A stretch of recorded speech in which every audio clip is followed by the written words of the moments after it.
Alors bonjour à toutes et à toutes. Merci d'être venus pour cette 7e Université des Arènes, dont le thème aujourd'hui est l'espace public comme terrain de jeu. Merci tout d'abord à la Manufacture 111 de nous accueillir pour le débat de ce soir. Et cet événement est organisé par le collectif des Arènes, qui organise également le festival Le Nuit des Arènes, dont la 4e édition aura lieu les 30, 31 août et 1er septembre 2018 aux Arènes de Vitesse dans le 5e arrondissement de Paris, et qui met en résonance les arts et la société. En parallèle du festival, nous organisons une fois par mois un débat d'actualité, comme celui de ce soir, en partenariat avec les ateliers citoyens de la mairie de Paris pour les détenteurs de la carte citoyenne. Nous avons adopté depuis l'origine de notre projet une démarche de co-construction avec le collectif des arènes. Les membres du collectif sont principalement des jeunes âgés de 17 à 28 ans, pour la plupart étudiants, qui se réunissent toutes les 2 semaines pour préparer les événements organisés par l'association, en particulier la prochaine édition du festival. Je me présente, Kevin Juskiewski, je suis en service civique et chargé de production pour les Nuits des Arènes. Et je vais co-modérer le débat de ce soir qui durera 2 heures aux côtés d'Anaëlle Lieberman, qui est la directrice d'un bureau d'études en aménagement en aménagement urbain, qui s'appelle Cogicité, ainsi qu'enseignante à l'école des ingénieurs de la ville de Paris. Avant de vous présenter nos intervenants, je tenais à vous dire un mot à propos du choix du sujet du débat de ce soir. Dans le cadre de la préparation de ce débat, nous sommes focalisés sur la notion d'espace public et nous avons sélectionné des intervenants en partant du postulat que les architectes comme les artistes sont des créateurs intervenant dans et pour un objet commun qui est justement l'espace urbain. En tant qu'ensemble de dimensions construites, sensibles et sociales, l'espace public se révèle être un choix intéressant pour les artistes quant à leur force de proposition du point de vue politique et symbolique, et un choix qui est constamment pris en compte par les professionnels du secteur de l'urbanisme. Je vais donc commencer par remercier nos intervenants d'avoir accepté d'être parmi nous ce soir. Nous recevons donc Christian Amodeo, fondateur de Le Grand Jeu et maître de conférence, Gilles Brusset, architecte paysagiste et artiste, Concheta Sangrigoli, architecte paysagiste également, et Elsa Cortés, chef du service d'études de voirie de la mairie de Vitry-sur-Seine.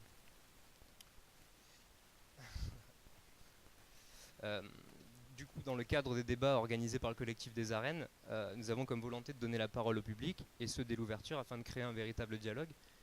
Nous vous invitons donc à prendre la parole à n'importe quel moment en faisant signe à... en faisant signe à qui, du coup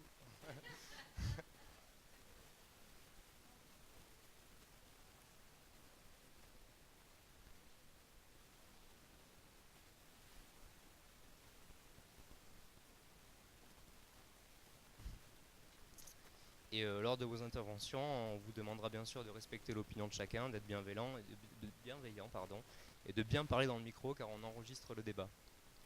Donc est-ce que pour commencer, quelqu'un a envie d'intervenir?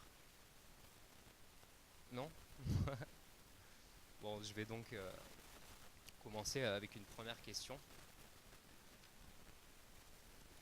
Alors, celle-ci s'adresse peut-être plus particulièrement à Christian, mais en quoi la démarche d'appropriation de l'espace public par les cultures urbaines est-elle revendicatrice d'un message politique?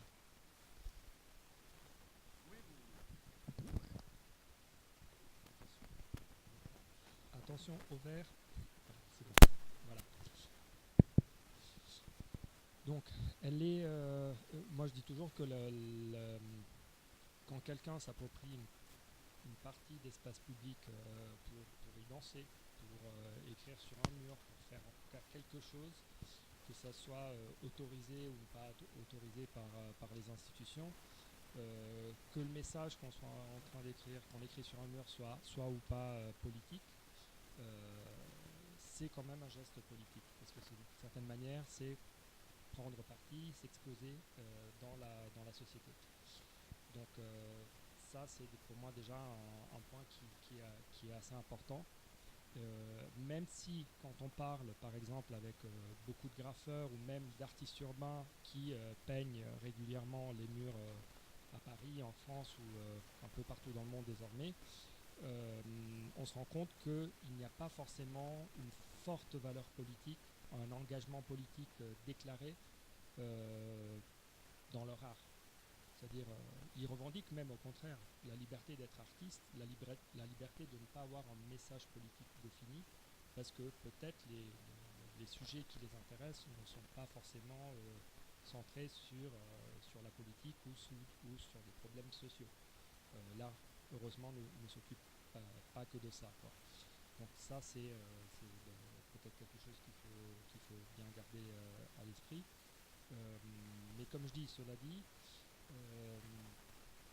quand on s'expose dans l'espace public, quand on transgresse une loi pour écrire sur un train, sur un mur, quand on organise une manifestation avec des amis pour danser dans la rue sans demander une autorisation à la mairie pour pouvoir occuper une place le temps d'un après-midi, c'est de toute manière une manière de prendre position par rapport à la loi, par rapport à la société, et une manière de revendiquer une liberté d'expression dans l'espace public qui, je pense, est un des thèmes centraux de ce sujet politique, c'est-à-dire finalement l'espace public est à tous, il appartient un petit peu à tout le monde, mais qui a finalement le droit de s'exprimer, comment on décrète qui a le droit et qui ne l'a pas, comment on décrète qu'est-ce qu'on peut dire et qu'est-ce qu'on ne peut pas dire.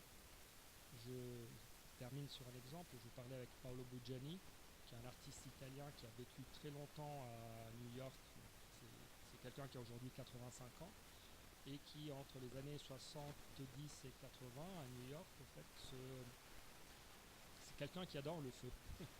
Et il crée des installations à taille humaine, de petites dimensions, donc des sculptures, qu'il recouvrait de cordes et qui baignaient dans l'essence auparavant.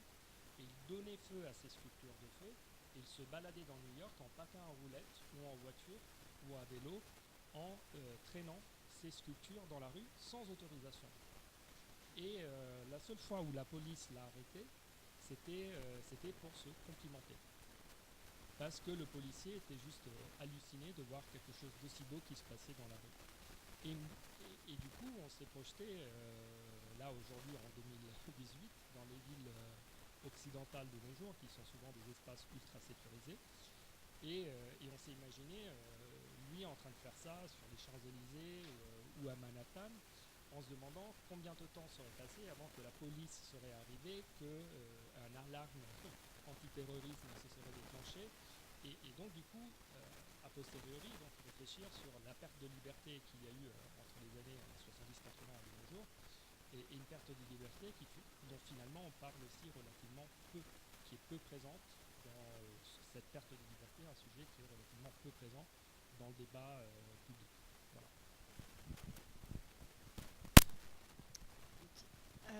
Alors justement,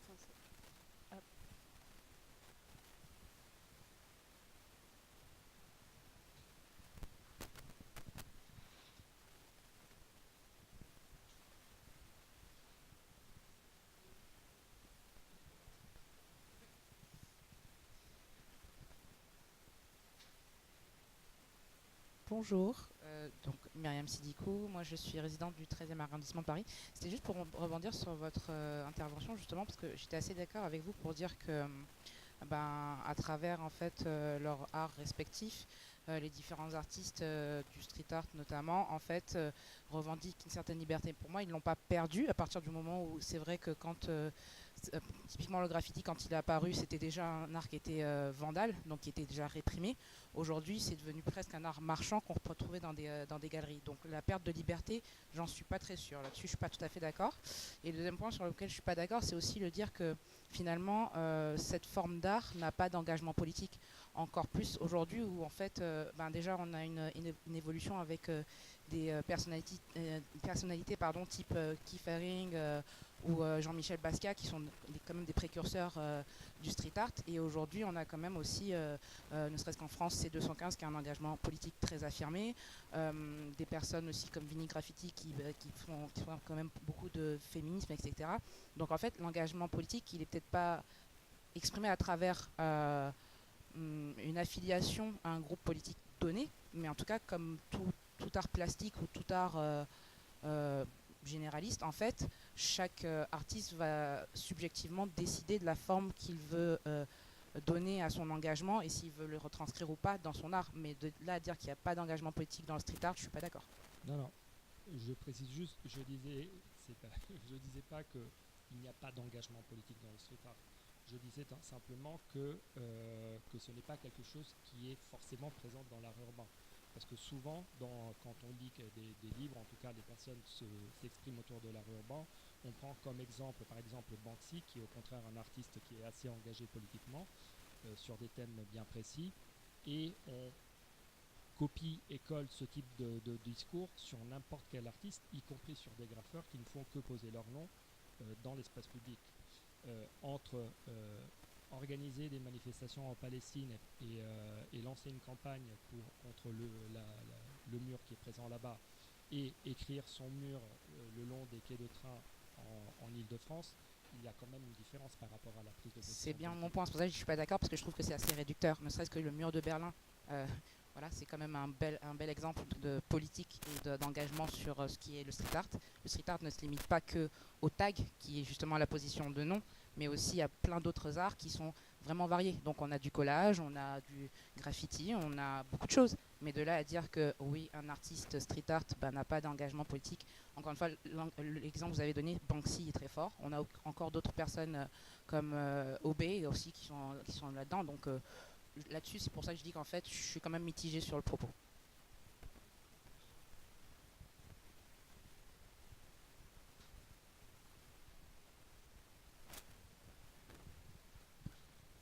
Ça me permet une petite transition.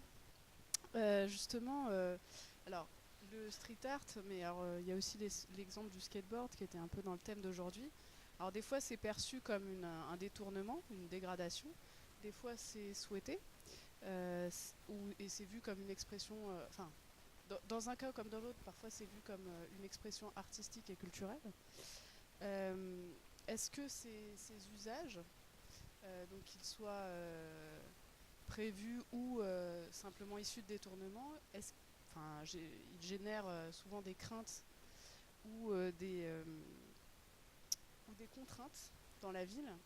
Et du coup, Elsa, en tant que maître d'ouvrage, donc représentante de la commande publique, on va dire, est-ce que tu peux nous dire dans quelle mesure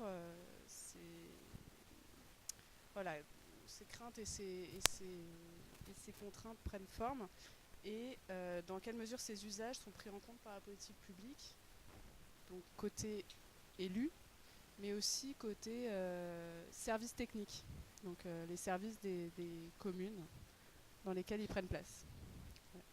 Alors, je vais juste rappeler peut-être pour certains de l'assistance qui ne sont pas familiers avec le terme de maître d'ouvrage, c'est le commanditaire. Donc, l'espace public, comme le rappelait Christian à l'instant, l'espace public appartient à tous, c'est-à-dire que c'est vraiment un bien commun, c'est un lieu collectif, et la personne morale qui s'occupe de ce bien commun, c'est une collectivité locale obligatoirement. Donc ça va être la ville, ça peut être le département, ça peut être quelquefois la région. La région Île-de-France, par exemple, est propriétaire de grands parcs qui sont des espaces publics eux aussi.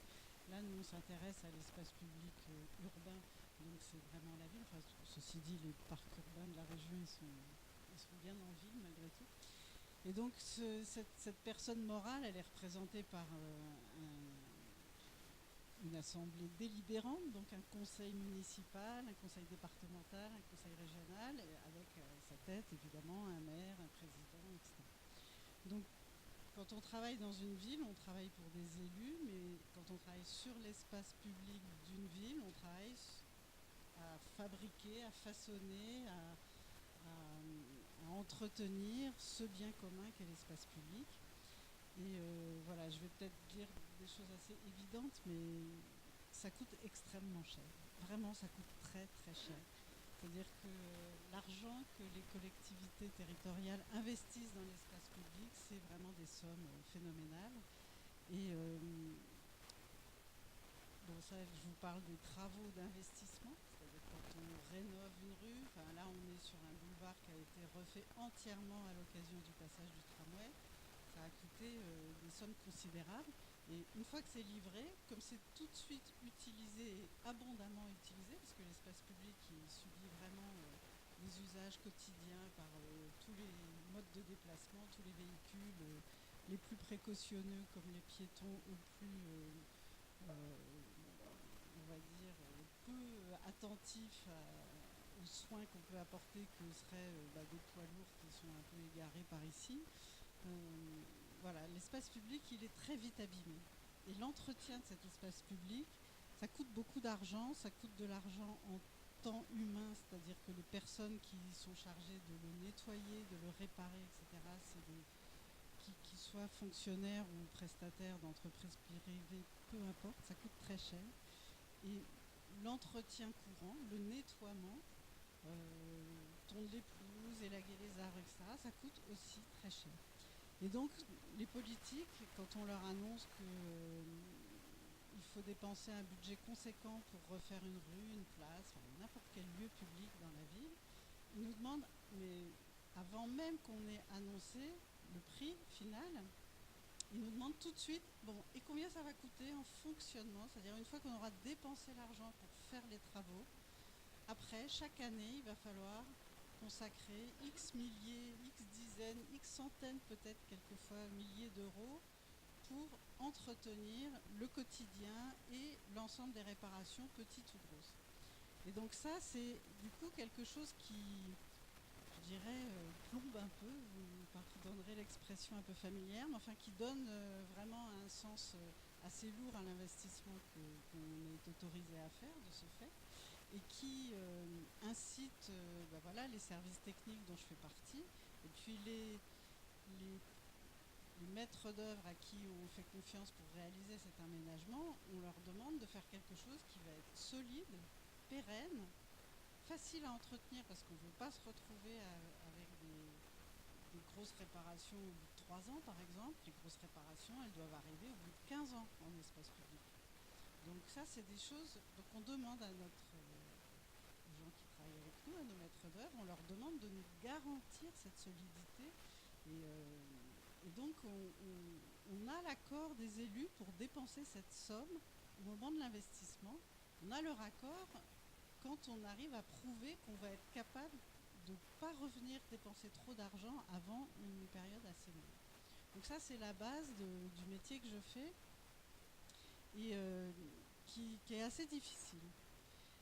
Alors, à partir de là, quand les usages sont bien connus, bon, on dit ok, il va y avoir des poids lourds, alors on va peut-être pas mettre des bordures en béton parce que c'est trop fragile, il va falloir mettre de la pierre, du beau granit bien solide, bien épais, etc. Donc ça va pouvoir répondre aux usages des poids lourds. Quand on a, je ne sais pas quel autre exemple donner, enfin quand on sait que le lieu va être fortement usité et usé, on est capable de prendre des mesures, de donner des préconisations pour que cet usage puisse tenir dans le temps. Le problème, c'est qu'un espace public, on le fait pour des dizaines d'années. Et dans 10 ans, dans 15 ans, dans 20 ans, il y a des usages qu'on ne connaît pas aujourd'hui qui vont naître. Je vais donner un exemple qui moi, m'a frappé dans ma vie. J'habite le 19e depuis très longtemps. J'ai vu les berges du canal de Lourdes, du bassin de la Villette, vraiment transformer les usages et les pratiques du quartier. À l'époque, quand la mairie de Paris a réaménagé ce secteur, elle a fait les berges du canal avec du pavé, voilà, une piste cyclable, un bel éclairage, voilà, des usages très classiques de trottoirs, etc. Et puis au bout de quelques années, enfin en tout cas récemment, depuis je dirais 10-15 ans, eh bien, on voit que ces lieux sont devenus des lieux de pique-nique, de boire un coup avec son pack de bière, de passer la soirée dehors au bord de l'eau, alors qu'il n'y a pas de siège, il n'y a pas d'arbre, il n'y a pas de pelouse, il n'y a rien qui soit confortable pour le citoyen. Mais malgré tout, comme le lieu est assez beau et qu'il est assez tranquille, et puis que la présence de l'eau, c'est quelque chose que beaucoup de gens recherchent en ville, les jeunes générations, mais pas que les jeunes, ont trouvé agréable de venir avec leur petit frichti passer la soirée là au bord de l'eau. Et cet usage-là, il n'avait absolument pas été anticipé ni prévu par la ville de Paris, ce qui fait que la ville, elle court derrière d'une certaine manière. C'est comme ça qu'on a inventé Paris-Plage, c'est comme ça que Paris-Plage s'est déporté aussi près du bassin de la Villette, parce qu'on s'est dit, mais en fait, les gens, ils ont envie d'être dehors, et les jeunes, ils sont tout à fait capables de s'asseoir sur l'asphalte, c'est-à-dire le revêtement du trottoir. Ça ne les gêne pas du tout. Et ils s'installent là. Et alors du coup, où est la place du piéton? Est-ce qu'on peut continuer à cheminer sur ce même trottoir avec sa poussette, avec son caddie, avec sa valise, avec un fauteuil roulant si on est vraiment très handicapé? Enfin voilà. Et tout ça, c'est des choses qui n'avaient absolument pas été anticipées. C'est des choses qui sont arrivées avec le changement des modes de vie, peut-être un peu avec le changement climatique aussi, où on a envie d'être dehors plus qu'il y a 40 ans. Et en tout cas, c'est des choses qu'on essaye de prendre en compte. Alors quand on fait de la conception d'espace public, aujourd'hui, on se dit, il faut peut-être qu'on fasse attention parce que un lieu qui n'était qu'un trottoir, demain, va peut-être être un lieu de convivialité, alors que rien ne l'y prédestinait, ou en tout cas, personne ne l'avait vu, personne ne l'avait réalisé. Alors ça, c'est pour les usages positifs. Je vais essayer d'être un peu plus rapide, mais les usages négatifs qui seraient générés par la pratique des sports de glisse, alors ceux-là, en fait, personne n'est contre. Juste, ce qu'on peut observer, c'est qu'ils détériorent, mais de manière assez grave, les matériaux qu'on a pu mettre en œuvre. Et ça, ça pose un petit peu problème parce que, quand je vous disais que ça coûte très cher et qu'il faut remettre de l'argent dans l'espace public quand il a été très fortement détérioré, ça, c'est des choses qui posent problème. Après, moi, ce que je remarque, c'est qu'en termes d'usage, ce qui pose problème, c'est qu'aujourd'hui, on a essayé, et le trottoir qu'on a sous nos fenêtres ici en est vraiment la preuve, on a essayé de donner une place à chaque usager. C'est-à-dire, il y a une place pour la voiture, il y a une place pour garer son deux roues, il y a une place pour le cycliste qui roule sur le trottoir. Il y a des bandes rainurées qui servent de guidage pour les malvoyants. Et puis enfin, on a le trottoir qui est le long de la façade. L'espace public, il est aujourd'hui très très très codifié.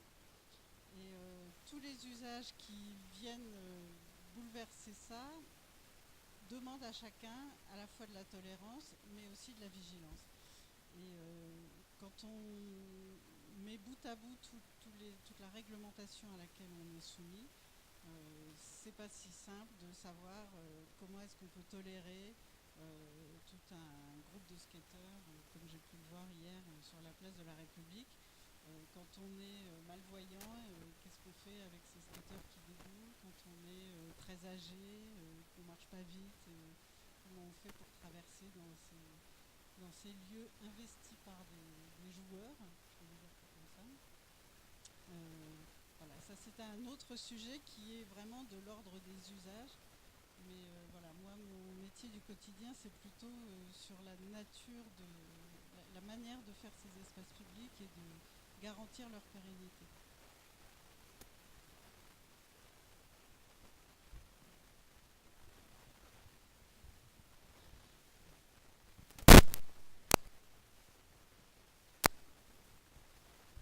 On va dire que je représente la jeunesse, donc les nouveaux usagers techniquement. Donc j'ai encore quelques années devant moi en développement durable pour pratiquer un peu la ville. En fait, j'étais assez d'accord sur ce que vous disiez sur le coût des ouvrages, en fait, des biens publics. Et de toute manière, que ce soit public ou privé, ce sont des questions qu'on se pose toujours, du retour sur investissement. Donc là-dessus, aucun sujet.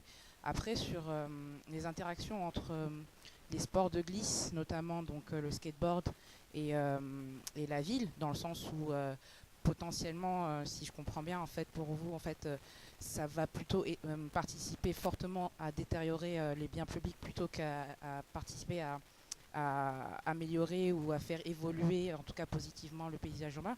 Là encore, j'ai un doute parce que je me dis, les choses ne sont pas blanches ou noires. Il y a quand même une zone grise.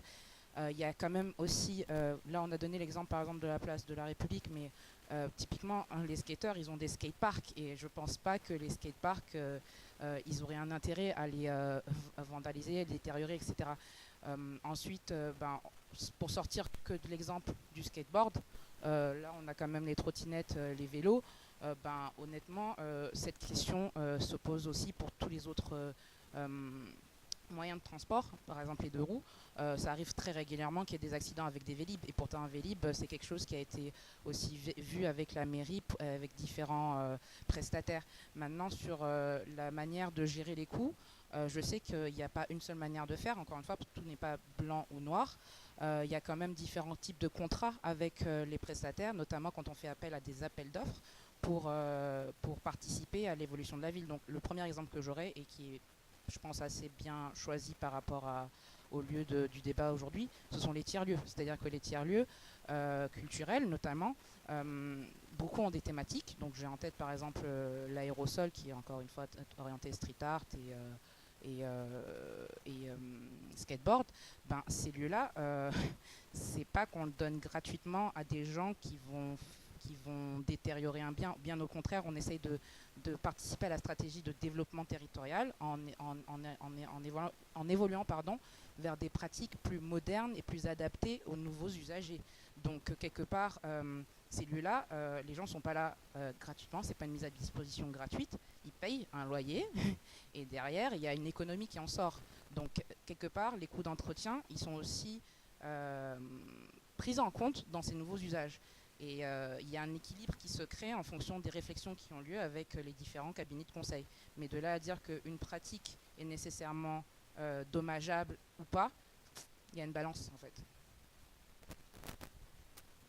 Bon, je ne parlais que de l'espace public. Les tiers-lieux dont vous parlez, bien sûr, c'est complètement différent. Moi, je parle de l'espace public qui appartient à tout le monde, c'est-à-dire la rue. La rue, la place, etc. C'est ça l'espace public pour nous. Enfin, c'est la définition que nous, on en donne.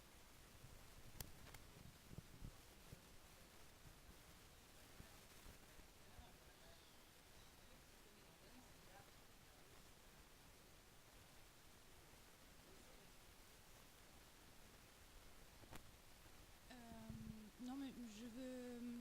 En fait, en tant que maître d'œuvre, je vois bien les problèmes dont vous parlez qui sont vraiment ciblés sur certains espaces dans lesquels on peut faire des investissements importants, avoir des ambitions, par exemple pour accueillir certains publics en particulier. Et puis finalement, effectivement, il y a les skateurs qui passent par là en utilisant un banc qui était pour, là je vais faire des caricatures, hein, mais pour la mamie qui rentre des courses et en sautant tous les jours dessus parce que c'est beaucoup plus amusant qu'un skatepark en fait, elle va le casser. Et donc la mamie elle se retrouvera sans son banc. Mais du coup je me demandais si une piste ne pourrait pas être pour un peu sortir de ces conflits entre usagers finalement. Et ce n'est pas de responsabiliser un peu plus les usagers. Et parce que vous disiez que voilà, l'espace public il est à tous, mais qui revient à la puissance publique, aux collectivités, l'entretien. Mais est-ce que il n'y a pas une piste à creuser là-dedans sur partager la responsabilité de cet entretien? Et je sais que voilà, c'est pas si super évident, mais c'est vrai que c'est une expérience par exemple que nous on a eue où on a co-construit un espace avec des habitants. Et cet espace, alors c'est dans une copropriété privée, donc c'est un peu différent, mais c'est une copropriété qui est ouverte au public et où il y a des centaines de personnes qui passent tous les jours et qui étaient très dégradées auparavant, qui avaient des problèmes d'insécurité. Et il y a ce chantier qui s'est installé, une nouvelle vie qui est arrivée. D'ailleurs, si tout à l'heure j'ai des images, je vous montrerai un peu à quoi ça ressemble. C'est très coloré, c'est un espace pour les enfants. Et ça a été fait avec les enfants et les gens du quartier. Et la copropriété n'était pas en mesure tout de suite de mettre en place un entretien. Donc pendant 6 mois, c'est les habitants eux-mêmes qui ont en plus géré l'espace. Et bien pendant ces 6 mois, on se serait dit à Tokyo, il n'y avait pas un papier, il n'y avait pas un mégot. Et en fait, c'était un autre rapport qui s'était instauré à cet espace. Chose qu'on est en train de perdre depuis que la copropriété est revenue avec son gardien qui, une fois par mois, par jour, fait son passage. Et donc, voilà, peut-être que... alors, évidemment, on ne peut pas le faire sur des trottoirs comme ça, mais il y a peut-être des logiques à trouver de micro-lieux de quartier où les riverains seraient plus directement impliqués. Évidemment, il y a des risques derrière, il y a des risques de privatisation de ces mêmes riverains qu'on ne voudrait pas, voilà, qu'il faudrait éviter. Mais bon, voilà, Juste pour compléter ce que vous venez de dire, c'est des pistes qui sont travaillées. Il y a des tentatives d'organiser des démarches collectives pour nettoyer. En général, c'est plutôt des parcs ou des berges de fleuves. Voilà. Je sais que le département du Val-de-Marne organise ça une fois par an. Collectivement, tout le monde vient pour nettoyer les berges de la Seine ou de la Marne. Bon, voilà, mais c'est un premier pas vers effectivement une conscientisation du citoyen pour qu'il prenne en charge cette part-là. Mais les Français vous disent toujours, mais oui, mais moi je paye des impôts, c'est bien, ça suffit comme ça, je donne déjà, je donne ma part. Non mais voilà, c'est aussi dans la caricature, mais c'est pas complètement faux, mais en fait, ils ont parfaitement raison, et après on pourrait aussi juste se dire qu'ils pourraient être un peu plus soigneux de l'espace public, mais ça c'est peut-être encore un autre sujet. Mais il y a des tentatives, en tout cas la mairie de Paris et d'autres villes, à Vitry on le fait aussi. Et je vois, de là où je suis, je vois un arbre qui est entouré de petites clôtures de ganivelles en bois là. La ville de Paris lance la végétalisation des pieds d'arbres pour que les habitants s'approprient les plantations de quelques petites fleurs au pied des platanes, des grandes avenues comme ça.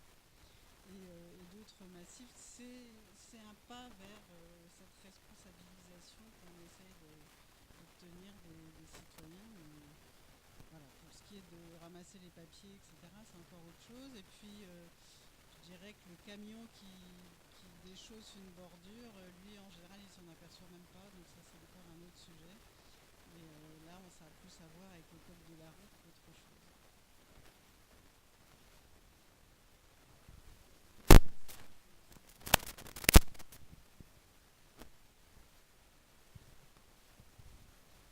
Bonjour. Du coup, vous venez un peu de contredire ce que j'allais dire, mais j'ai quand même l'impression qu'il y a un certain rapport de force entre l'urbanisme et l'appropriation populaire.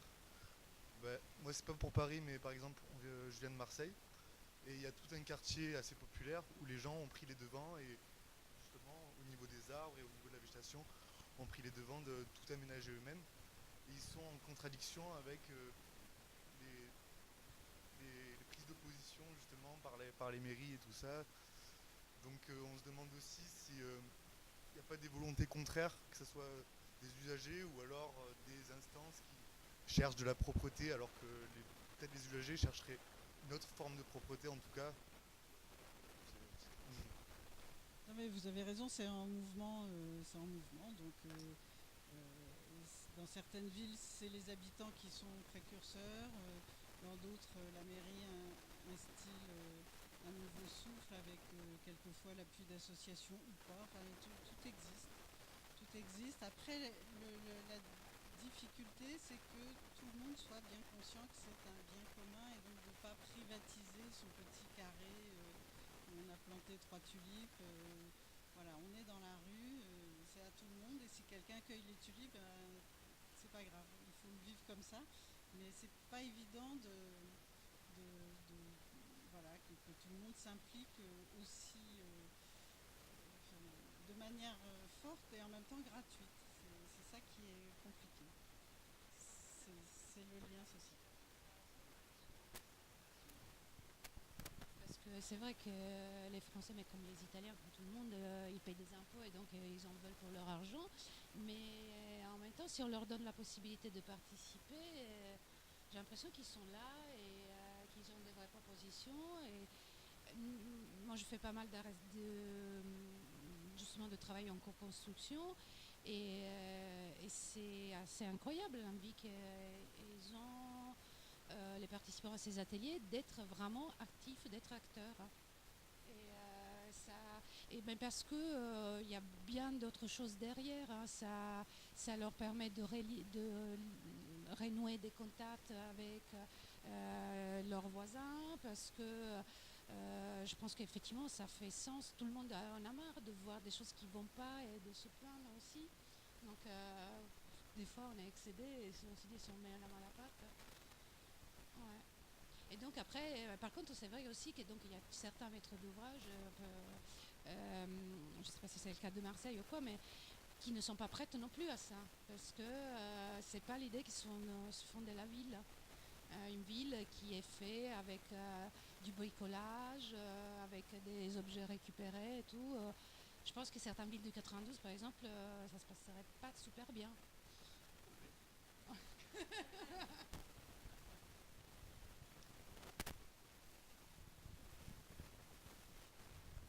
Alors peut-être pour aller sur un axe un petit peu différent. Alors, ma question s'adresse plutôt à Gilles Brusset. Alors, en quoi l'intégration d'œuvres dans l'espace public, donc, parce que Gilles, tu es à la fois maître d'œuvre et artiste, tu as l'occasion de concevoir des espaces publics, mais aussi de concevoir des œuvres dans l'espace public. Donc, en quoi cette intégration dans l'espace public peut être support d'usage qui était prévu ou non dans l'espace public?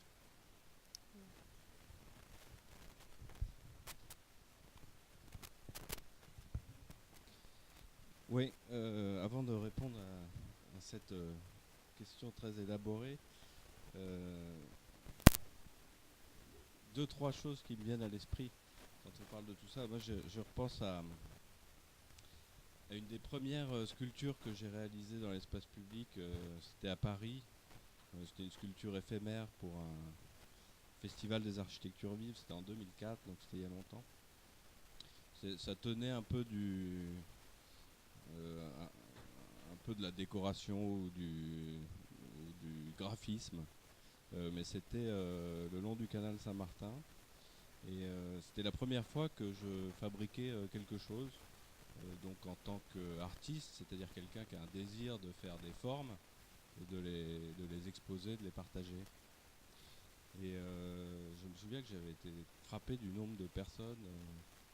On a l'impression que tout le monde bosse et circule et tout ça, mais en fait il y a plein de gens qui se baladent et qui sont extrêmement curieux de ce qui se passe. Dès qu'il y a une palissade, on veut savoir ce qui va se passer. Cet espace qui est commun, qui appartient à tout le monde, par définition il appartient à personne, et donc c'est difficile de s'en emparer, parce que si on respecte toutes les consignes, on se dit qu'on ne peut pas faire grand chose, alors qu'en fait on peut faire beaucoup de choses. Mais je pense que effectivement si on n'a pas l'imagination ou un désir très fort, on reste vite dans le couloir de sa piste cyclable, de son flux en fait, parce que l'espace public il gère les flux. Et les œuvres d'art permettent de sortir un peu de ces couloirs, de ces flux, et sont des accroches. Voilà. Ça m'avait frappé de voir l'intérêt et le désir qui se voit pas, sinon quand on se balade à Paris, c'est pas ce qui saute aux yeux, le fait que chacun se sente chez soi dans cette ville. C'est même plutôt le contraire. Sauf exception. Voilà ce que ça me fait penser cette discussion. Et alors la question,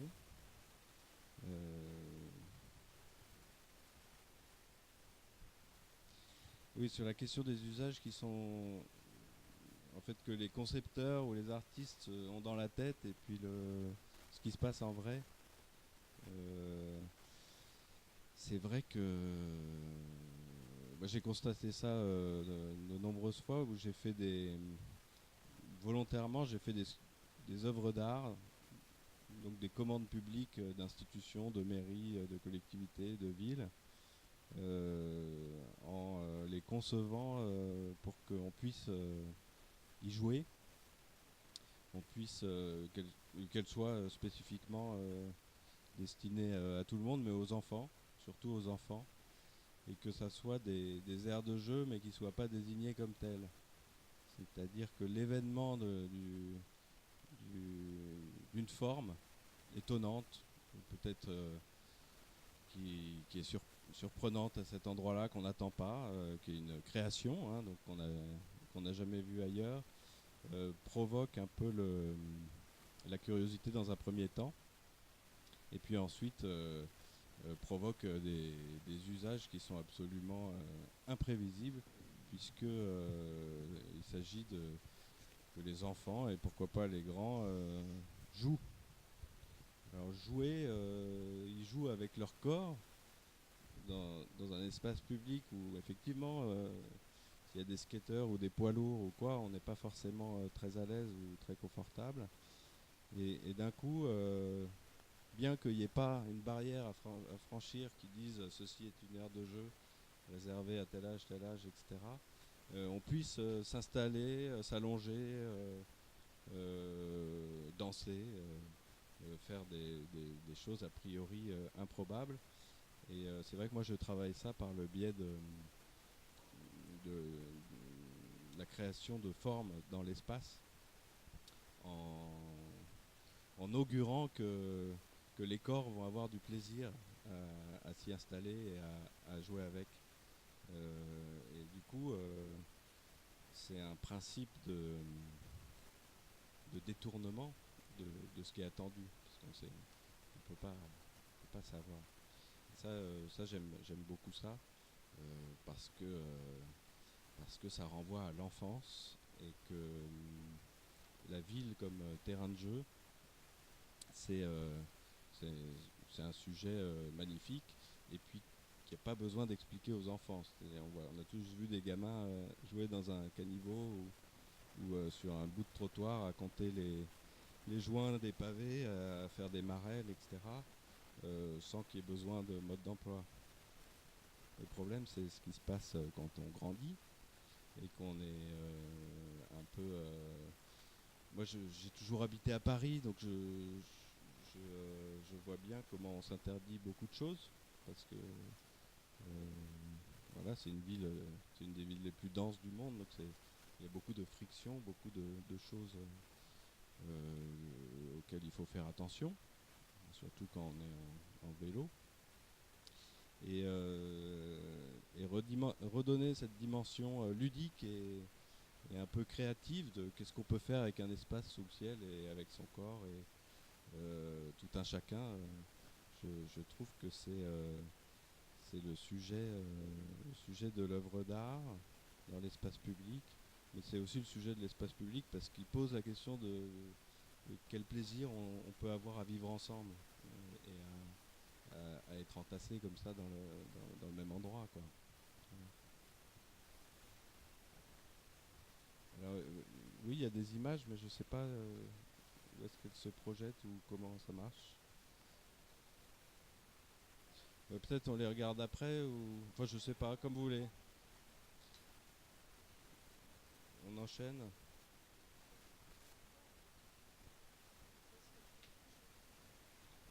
Alors, on regarde les images. Allez.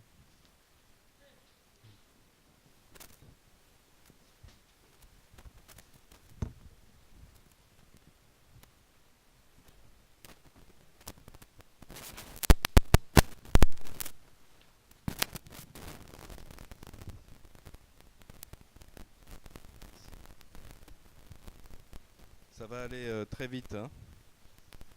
Mais ça va illustrer ce que je vous ai raconté, parce que c'est des paroles, mais en fait, il s'agit essentiellement de la façon de s'emparer d'un espace, et les photographies en rendent compte. Mieux que les discours. J'ai préparé en vrac, comme ça, c'est pas forcément des très belles photos qui mettent en valeur les œuvres, mais qui illustrent bien le thème de ce soir, avec 3 œuvres qui sont des sculptures, hein. Donc la commande publique, c'était pas du tout des jeux pour enfants au départ.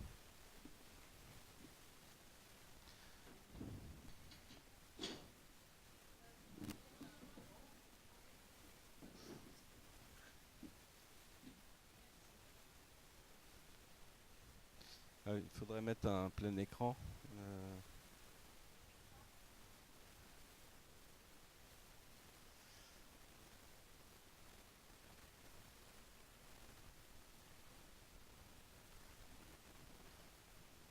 Voilà, ça c'est une sculpture qui est... Bon, c'est quand même...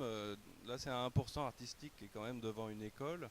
Donc dans ma notice de concours, j'ai expliqué que les enfants pourraient jouer avec la sculpture et que même ils y étaient invités. Par contre, on a mis une petite affiche devant la sculpture où il est écrit que ce n'est pas un jeu. C'est-à-dire que si vous laissez la sculpture telle quelle et que des enfants se font mal ou quoi, la collectivité, la mairie en l'occurrence, se dédouane parce qu'il y a des normes très sérieuses avec les enfants et des procès très fréquents en cas de blessure. C'est la perversité des normes. Donc c'est une sculpture c'est des blocs de calcaire. Donc moi j'ai plein de raisons de faire cette sculpture. Ça se rapprochait des questions de menhir et de dolmen qui est à Poitiers, c'est à Poitiers. Donc le côté tellurique et de travailler avec la matière du paysage. Voilà. Donc c'est un empilement de blocs de calcaire.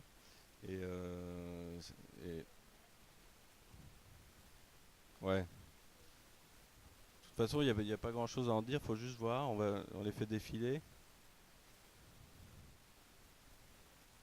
On y va vite, hein, on peut en faire plein. Ouais, ouais, il y en a plein. On va voir les photos de l'inauguration et de la façon dont les enfants s'emparent de la chose sans mode d'emploi. Mais on peut aller très vite, hein, il y en a beaucoup. Hein.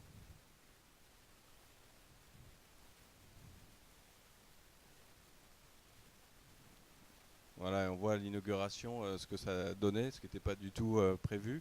Donc à la fin, on voyait plus la sculpture, mais en même temps, le sujet de la sculpture, c'était bien le corps des enfants dans l'espace public et qu'est-ce qu'on y fait. Voilà, ça c'est une autre sculpture à Beson dans le 95, qui est un mobilier éphémère qui occupe l'espace public de façon temporaire. Et j'ai mis quelques photos de l'inauguration aussi, où il y a une communauté indienne qui s'est emparée de ce meuble, qui est un banc qui fait 70 mètres de long, donc qui offre des usages un peu plus variés, et qui peut devenir le support de choses qui n'étaient absolument pas prévues. Et voilà. Et ensuite, c'est une troisième sculpture, là c'est une œuvre d'art en asphalte, donc c'est le matériau des routes, et qui illustre bien ce que je racontais sur le détournement d'un matériau et de formes très connues.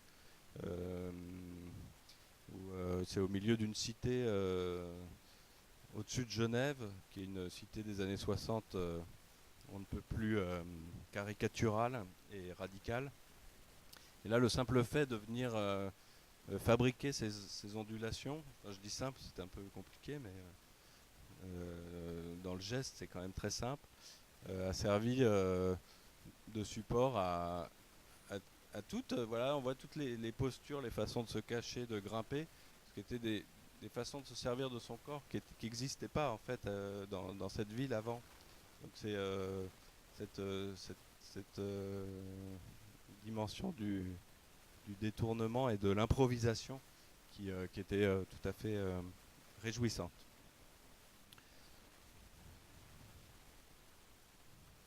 Voilà, puis j'aime bien l'idée qu'il n'y ait pas de mode d'emploi. Que dans des espaces extrêmement normés, les choses puissent s'inventer. Voilà, c'est fini.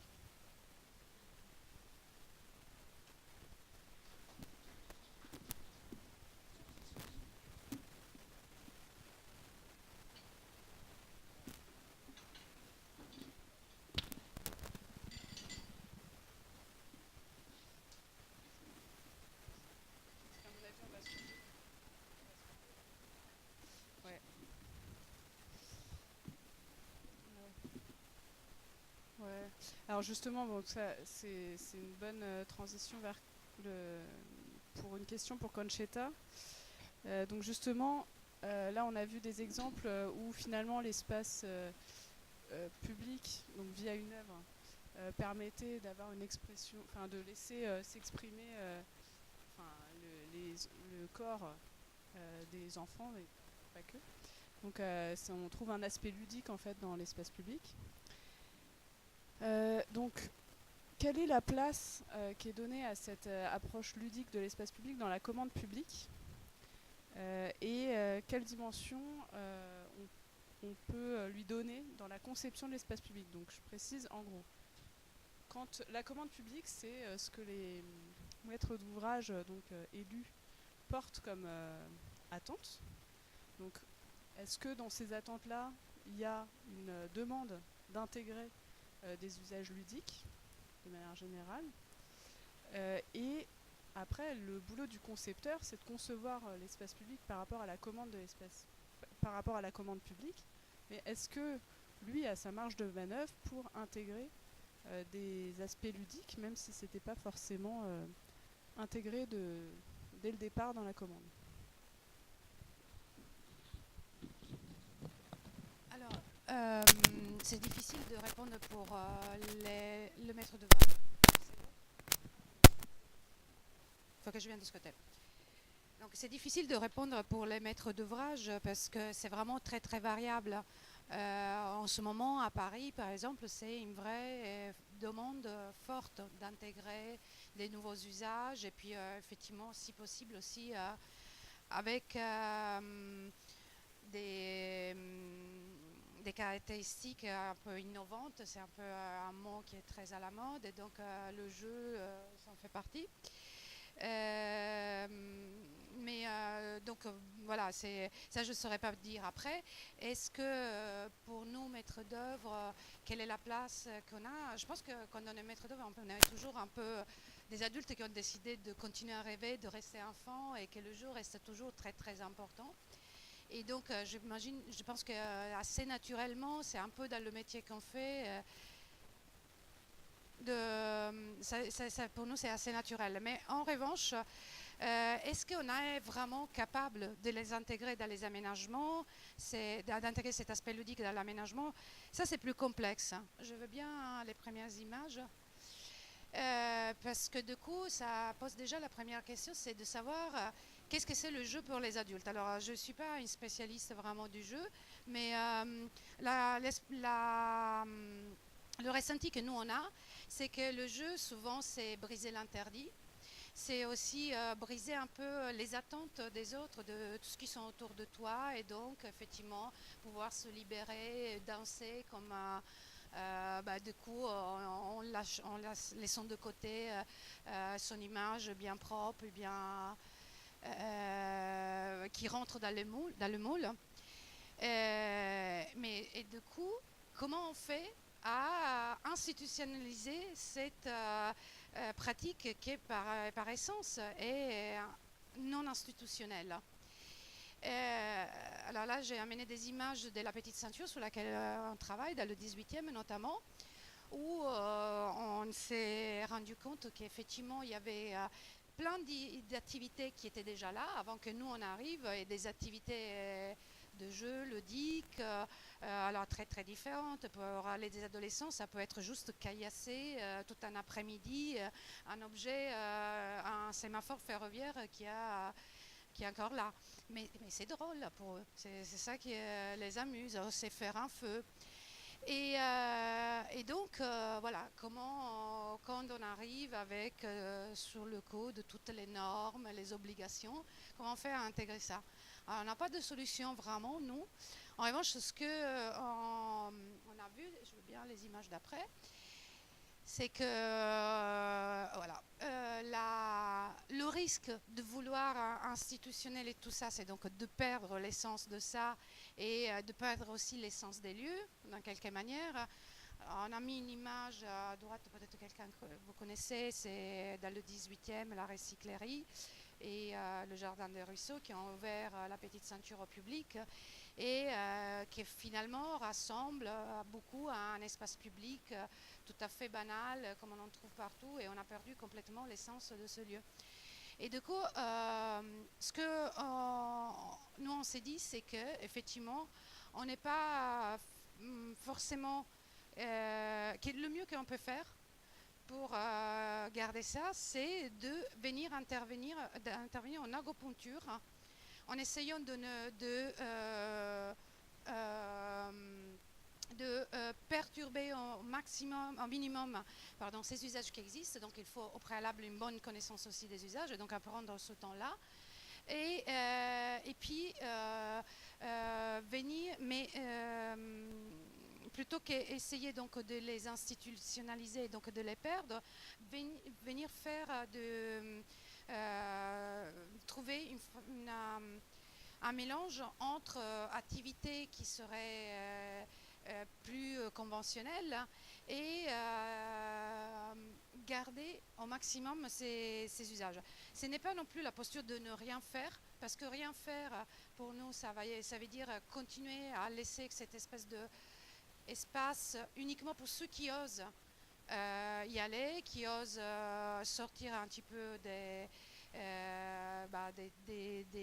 chemins qui sont déjà tout tracés. Et donc les reléguer aussi, dans quelque manière, les stigmatiser un petit peu aussi, parce que après les riverains, ils continueront à parler de ces graffeurs qui viennent boire de la bière là où c'est interdit. Et voilà, c'est pas bien, et qu'est-ce qu'ils font, pourquoi ils sont là, et ça crée même des problèmes alors qu'il n'y en a pas en réalité, parce qu'ils sont juste en train de boire une bière tranquillement et dessiner un peu. Mais donc ce qu'on a fait à chaque fois, c'était essayer d'amener la mamie à côté du graffeur le temps d'un après-midi, de se connaître, et donc créer des situations où il y a cette friction, et puis essayer d'aménager à côté de l'espace pour le graffeur un petit espace aussi pour la mamie, mais surtout pas un espace pour le graffeur. Je veux bien les autres images. Alors après, il y a le jeu pour les enfants. Et là, c'est encore autre chose. Comment on fait parce que je reviens un peu à ce que disait Gilles. Nous, on a appelé cette partie l'imaginaire des enfants contre les normatives nationales, parce que effectivement, quand on fait, il n'y a rien de plus normalisé et contrôlé que les aires de jeu. Ce qui a amené à une perte totale de la notion de prise de risque, qui est quand même quelque chose qui construit énormément l'enfant et le construit positivement, notamment à travers le jeu. Aujourd'hui, toutes les aires de jeu à Paris, quasiment, se rassemblent. Je pense que les enfants, ils savent déjà comment les parcourir en les regardant 100 mètres avant même d'y arriver. On leur demande pas du tout de de s'inventer comment on joue, comme par exemple les sculptures de Gilles, où finalement on peut les prendre dans tous les sens, sauter, se détendre, tout ça. Les jeux qu'on retrouve dans les parcs parisiens, ils ont un mode d'emploi et c'est celui-là. Et donc, et d'ailleurs, c'est extrêmement contraignant. Et je veux bien des autres images. Alors, parce que ce parc dont je vais vous parler, cette aire de jeu, on l'a fait. C'est le résultat d'un travail de co-conception et co-construction avec, c'est ce dont je vous parlais tout à l'heure, avec les enfants et avec les habitants de cette copropriété. Et le premier problème qu'on a eu avec les enfants, c'est que quand on leur a demandé, mais alors, comment vous aimeriez jouer, qu'est-ce que vous ferait plaisir, la réponse c'était, j'aimerais bien un toboggan, et puis un petit cheval à ressort, une balançoire.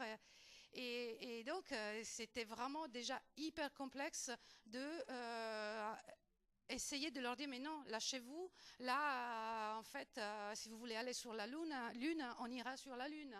Donc, on recherche plus un imaginaire. On ne leur a pas dit, c'était des petits enfants, donc on ne parlait pas d'imaginaire, mais voilà, le sens c'est ça, qu'on voulait construire plus un monde où s'évader que des objets avec lesquels interagir. C'est dans des modalités qui seront hyper prédéfinies.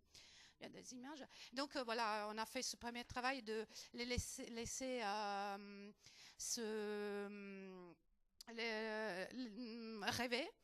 Et puis à partir de ces rêves, on a construit un projet et là, on avait beaucoup de contraintes sur cette aire de jeu. C'est en construction, mais ça, c'est pour nous, c'était pas forcément une contrainte. En revanche, on avait très peu d'argent Parce que vous êtes maître d'ouvrage, ça va vous parler. On a construit une aire de jeu avec 110 € le mètre carré. En général, c'est plutôt 500 € le mètre carré. Alors, c'est 110 €, mais beaucoup d'heures de bénévolat aussi, hein, qu'on ne sait pas vraiment valoriser. Et donc, voilà, il a fallu aller à la pêche des objets et puis les détourner. Et comme pour Gilles, en fait, ce qui marche le mieux, c'est la sensation que j'ai, c'est le détournement. C'est que tout d'un coup, ils se sont retrouvés avec un vrai bateau en bas de chez eux et ils pouvaient sauter dessus et voilà, c'était la fête. Et puis voilà, on a continué avec, en détournant pareil, plus de 1000 pneumatiques, dont des pneumatiques d'avion, de grues, tout ça. Bien d'être image. Et donc oui, voilà le résultat final, quelques jours avant l'inauguration, où on est passé de cette grande zone qui était inoccupée et qui crée de l'insécurité parce que c'était des grandes emprises où on pouvait se cacher, où il y avait des trucs qui se passaient, et où par ailleurs tous les riverains ne se gênaient pas du tout à jeter les poubelles dedans, à un espace qui est coloré, qui est très prisé, et par exemple il n'y a plus les poubelles qui sont jetées par les fenêtres. Voilà. Et puis un dernier aspect donc de qu'est-ce qu'on peut faire avec le jeu dans l'aménagement urbain. Alors là aussi un peu plus pour les adultes, c'est le rôle pédagogique du jeu. En fait, on se dit qu'il y a vraiment dans l'immobilier ludique, le fait d'introduire un aspect ludique dans l'immobilier, il y a une nouvelle dimension qui va bien au-delà de l'information, parce que donc bien des images, on ne voit pas très bien, on passe à la prochaine directement. Voilà. Là par exemple c'est un jeu de billes qui va faire 6 mètres de long sur 9, qui représente un plan relief de Paris et qui représente en particulier la trame verte et bleue de Paris. Et donc on voulait parler de ça, faire prendre conscience des continuités écologiques, mais on voulait le faire de manière ludique. Et donc on a décidé d'y faire un jeu de billes dedans. Et il y a, ah ouais voilà, ça c'est la maquette en cours. Et voilà. Et puis un dernier exemple d'un autre mobilier qu'on fait dans le même jardin, qui se trouve dans qui est en chantier actuellement dans le 14e, où on a un mobilier qu'on a appelé le jeu des souvenirs, hein, où en fait qui nous servent à raconter plein de choses. Et ça a raconté déjà toute la démarche de construction du projet, parce que là aussi c'est un projet qu'on a initié en 2010, donc on n'était pas dans les demandes qu'on a aujourd'hui de la part de la ville de Paris d'être dans des démarches de co-conception en co-construction, mais comme en fait pour nous c'est complètement naturel, on l'avait quand même fait. Et donc on a vraiment beaucoup de matières à valoriser, produits notamment par une école qui est à proximité, et une prof d'art plastique qui a fait travailler les enfants sur la faune de la petite ceinture. Donc là aussi on veut parler de la biodiversité du site, et on a toute cette matière qui sont les dessins des enfants. Et puis on a d'autres aspects aussi, et donc on s'est dit on va construire un mobilier où on peut composer des images qui vont nous donner des informations, mais si on veut, n'importe qui peut le détourner, tous les jours il peut avoir un aspect différent, on peut composer autre chose en les tournant et en les agençant différemment. Voilà.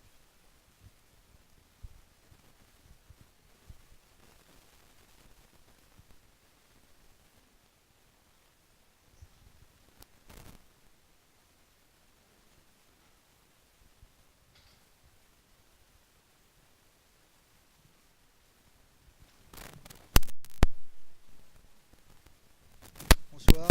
Il y a un certain nombre de questions que je voulais poser, mais vous y avez répondu au fur et à mesure du débat.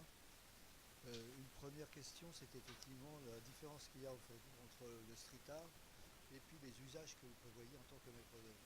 Parce que dans un cas, on est intrusif, on s'approprie un coin de l'espace public, sans le souci de cohérence qui appartient à tout le monde, de l'espace public. On n'en a pas encore parlé, parce que s'il y a des architectes, les bâtiments de France, il y a des architectes, vous voyez, s'il y a un certain nombre de gens qui se soucient de l'espace public, se soucient aussi de l'harmonie de cet ensemble. Donc, qu'en est-il, comment on aborde cette question-là? Et comme effectivement, moi, je me suis amusé à photographier un certain nombre d'œuvres d'art, et mon bureau était justement au-dessus de l'art de l'école de graphisme à Tebiac. Et effectivement, là, c'est complètement débrouillé. Voilà. Il y a plusieurs personnes qui peuvent répondre. qui se sent?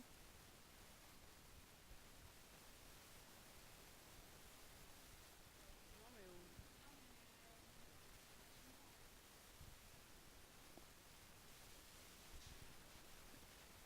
En fait, oui, sur le street art et la cohérence ensemble, est-ce que...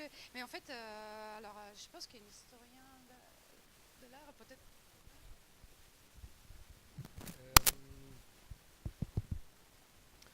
Je dirais que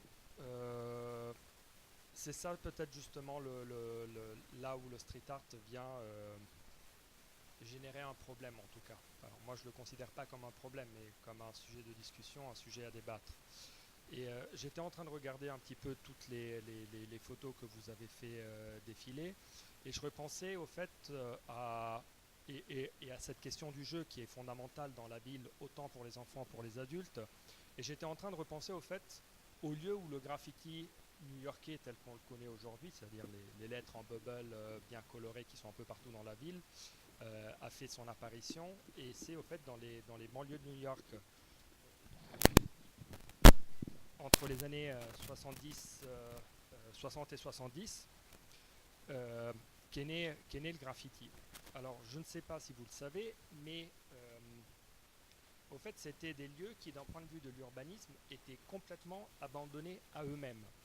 C'est-à-dire que là où le graffiti est né là où justement il n'y avait pas un projet d'urbanisme. Ou au même, c'est-à-dire imaginez le Bronx, imaginez des immeubles qui étaient abandonnés, imaginez des spéculateurs immobiliers qui arrivaient et au fait, pour chasser les gens de leur appartement, ils payaient des gens qui mettaient le feu pendant la nuit pour que les gens puissent sortir. Les immeubles étaient abandonnés.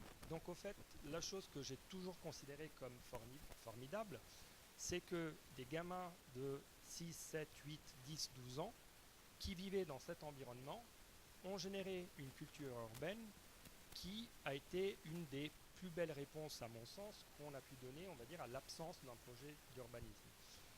Et cette réponse a trouvé sa forme à travers un jeu fondamentalement, parce que le jeu c'était celui d'avoir le plus beau lettrage de la rue quand on est tout petit, puis du quartier et puis de la ville, et ça s'est ensuite c'est devenu viral, ça s'est répandu un peu dans le monde entier, et c'est une espèce de Pokémon avant la lettre, c'est-à-dire que c'est des bandes qui rôdent dans la ville et qui sont en concurrence l'une avec l'autre pour être, on va dire, les propriétaires d'une certaine manière du territoire.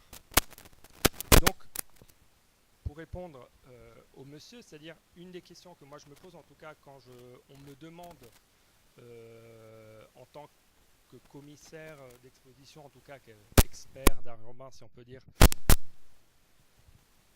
de proposer des solutions, des projets d'art public avec des artistes urbains, c'est un des problèmes majeurs auxquels on se confronte, c'est-à-dire celui de réussir à activer quelque chose dans l'espace public sans justement enlever cette partie de jeu, cette partie d'inattendu, cette partie d'imprévisible qui doit être qui doit être là, parce que sinon au fait tu perds l'essence même de cette forme d'art et de cette culture urbaine. Donc ça, je sais pas, moi ce que je sens en tout cas, regardant un petit peu la longue histoire du graffiti, parce que maintenant on parle de 50 ans, ce que j'ai pu voir, c'est que en 50 ans, au fait, on est passé d'un premier engouement, c'est-à-dire dans les années 70, on était assez, même la bourgeoisie urbaine était assez curieuse, appréciée, Baudrillard, Norman Mailer, sur la presse, même les journaux de New York ou même Le Monde ou Le Figaro d'époque, il y a des articles qui parlent en termes très positifs du graffiti vandalique. Et puis dans les années 80, au fait, quand le nombre de gens qui ont pratiqué ces formes d'art a commencé à augmenter de manière exponentielle, hop, c'est devenu du vandalisme. Et il y a eu vraiment je dirais un discours de criminalisation qui s'est mise en place et qui n'a fait qu'augmenter. Et de même, la répression aussi a augmenté. C'est-à-dire qu'aujourd'hui, les graffeurs peuvent aller en prison, ils peuvent payer des peines qui peuvent se compter parfois à 700 800 000 euros. Donc au fait, quand tu imagines que tu as juste peint des murs ou des trains, 800 000 euros, ça fait quand même beaucoup pour un jeune qui a 23 ans. Donc au fait, tu brises une vie. Moi, je pars de mort civile. Alors, est-ce que c'est juste ou est-ce que c'est pas juste? Ça, c'est une autre question. Mais en tout cas, ce que moi j'ai pu constater, c'est justement, sans avoir vraiment jamais l'occasion de parler avec des urbanistes, en tout cas sans avoir une confrontation régulière, c'est que ce que je vois, c'est un besoin fort par un nombre assez important de personnes de citoyens qui vivent dans des grandes villes, ou même maintenant dans des villes de taille moyenne, de pouvoir s'exprimer sans avoir d'abord à remplir 15 000 formulaires, sans avoir à faire 4 réunions par semaine ou par mois, pour pouvoir finalement faire quelque chose dans un espace qu'ils sentent comme leur appartenir d'une certaine manière. Ou même, donc ça c'est déjà la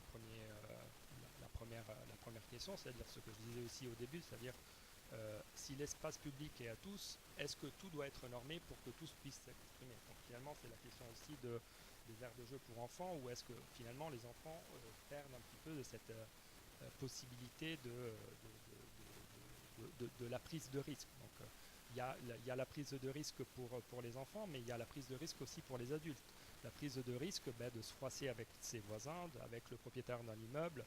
Finalement, on vit dans un espace où l'État, les institutions ont tendance plutôt à éviter, on va dire, qu'il y ait des confrontations un peu trop brutales entre les citoyens, chose qui parfois est même utile et nécessaire à mon sens, parce que c'est de la confrontation entre des personnes qui ont des points de vue différents que naît une communauté citoyenne plus soudée, quoi. Donc ça, c'est la première chose. Et la deuxième, je l'ai peut-être oublié, mais voilà. En tout cas, je pense avoir un petit peu exprimé cette question, en tout cas, de pouvoir faire sans devoir d'abord demander la permission. Et voilà, la deuxième me revient. Et puis, il y a aussi la deuxième question d'une simple envie de vandalisme, de casser, qui existe un peu partout et pour laquelle moi, quand ça m'est arrivé de me confronter avec des personnes qui travaillent dans des institutions publiques, je réponds alors, j'ai jamais vu des chiffres, donc j'ai du mal à pouvoir calculer ça, mais ce que je vois, c'est quand le vendredi soir, le samedi soir à Paris, c'est même plus souvent que ça, les jeunes sortent et laissent des bouteilles de verre partout, ou cassent des panneaux publicitaires ou autre chose.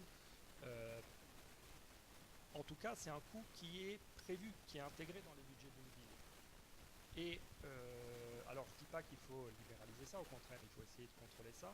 Mais ce que j'ai jamais compris, c'est pourquoi les questions de vandalisme liées au graffiti et street art n'ont jamais été encadrées de la même manière par les institutions, ou du moins, je ne dis pas d'un point de vue administratif, mais d'un point de vue vraiment du discours politique.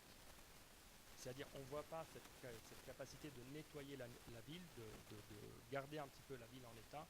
Le discours qui se fait sur le graffiti et l'art urbain est extrêmement différent par rapport à ce qui se fait par rapport à d'autres formes de vandalisme public. Voilà.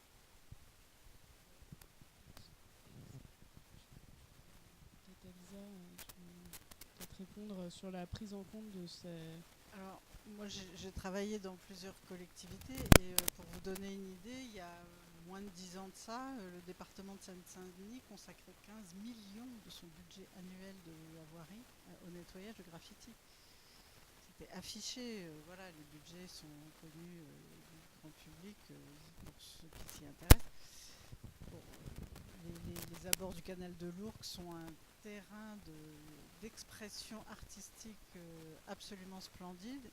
Et un beau jour, on s'est dit, bon, faut arrêter de remettre une page blanche parce que dans la nuit même, elle était à nouveau réinvestie et par des artistes parfois magnifiques. Mais enfin, il y avait effectivement... mais bon, tout ça, c'est subjectif, en fait. Voilà. Donc l'art en la matière, pour moi, il est présent systématiquement, que ce soit une simple signature ou une œuvre graphique voilà, qu'on pourrait retrouver, comme vous le disiez tout à l'heure, dans un musée, dans une galerie. Après, voilà, tout ça, c'est des formes d'art que je considère relativement pacifiques. Il y a d'autres jeux qui le sont moins dans les villes et que les élus, par contre, cherchent à stopper, interdire. Je pense aux rodéos de scooters, aux jeunes qui font de la roue arrière en mettant leur propre vie ou santé en danger. Voilà. Ça, là-dessus, les élus sont beaucoup plus réfractaires, et aussi parce qu'en termes de responsabilité, ils pourraient être incriminés. Donc c'est là où, voilà, tout ce qu'on a dit, ce que Conchetta a dit, ce que Christian a dit, tout ça, moi je partage complètement. Après, la difficulté dans notre pays, c'est que l'espace public est de la responsabilité des élus, du maire en l'occurrence dans une ville, et donc quand un enfant il y a eu des précédents, certains peuvent en avoir le souvenir. Il y a un enfant qui est mort parce qu'il s'était accroché à un panneau de basket et que le panneau de basket était mal accroché et qu'il a été tué accidentellement. Et ben, le maire a été incriminé. Ça a été un procès qui a défrayé la chronique. C'est pas facile d'être élu aujourd'hui avec ce type de responsabilité. Alors effectivement, les jeux d'enfants sont complètement normés pour qu'ils se fassent le moins mal possible et que le risque qu'ils prennent ne soit pas trop grave. Enfin voilà.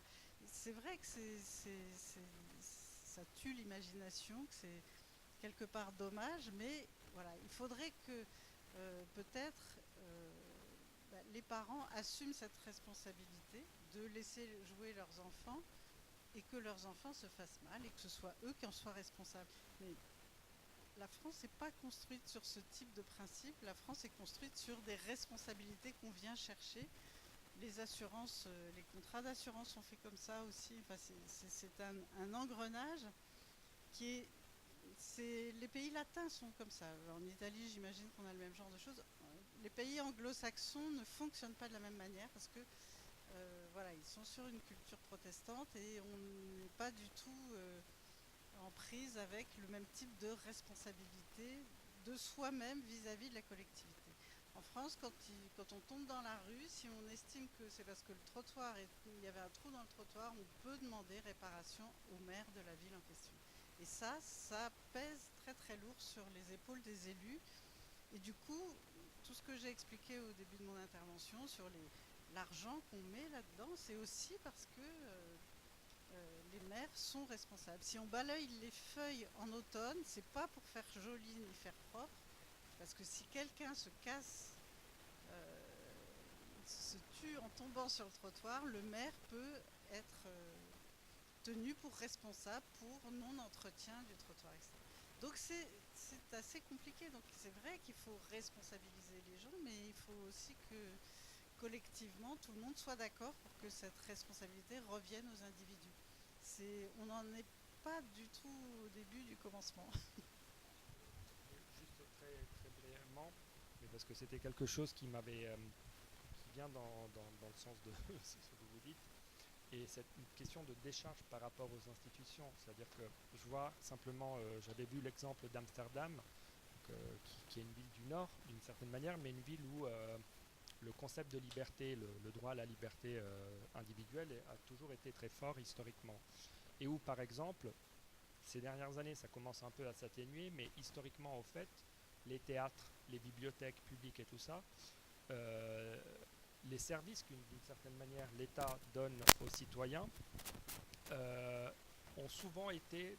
en fait, c'est des aménagements a posteriori. C'est-à-dire que les citoyens d'un quartier décidaient qu'ils voulaient un théâtre, il y avait un bâtiment qui n'était pas utilisé, ben, ils se l'approprient, le transforment en théâtre. Ce que l'État a fait, c'est qu'a posteriori, quand c'est devenu un théâtre, il arrive et il fournit l'argent nécessaire pour le mettre aux normes, changer l'éclairage, faire les travaux.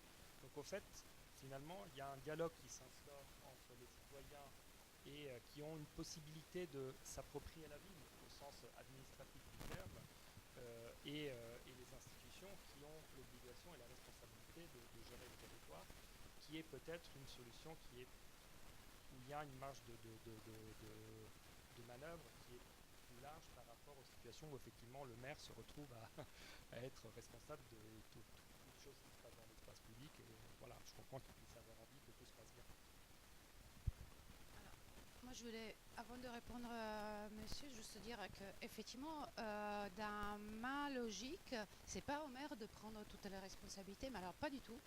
Et c'est plus ce que je me questionne sur effectivement les réglementations, parce que pour revenir aux aires de jeu, à part toutes les normes pour ne pas se faire mal, et alors qu'on pourrait juste réfléchir à comment ne pas mettre les enfants en danger plutôt que de réfléchir à comment ne pas qu'ils ne se fassent pas mal, mais qu'il n'y ait pas un vrai danger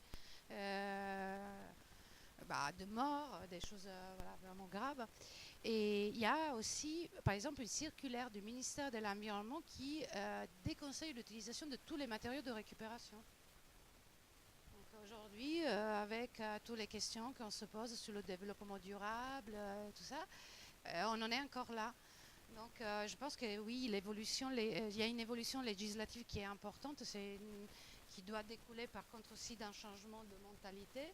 Je pense qu'effectivement, ce n'est pas au maire de prendre toutes les responsabilités. Quand je disais il y a des pistes dans le fait de responsabiliser, c'est toujours effectivement dans des cadres.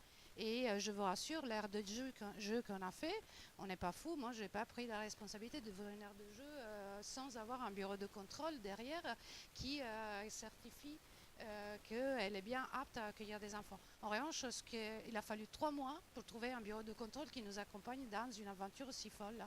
Parce que déjà, il y avait juste pour commencer une circulaire qui disait tous les matériaux de récupération sont déconseillés. Donc, voilà. Et alors, sinon, pour répondre à monsieur, parce que moi, ce que j'ai entendu surtout dans votre remarque, c'est le manque de cohérence des interventions qui vient après l'autre. Il y a une question, en tout cas, qui se pose.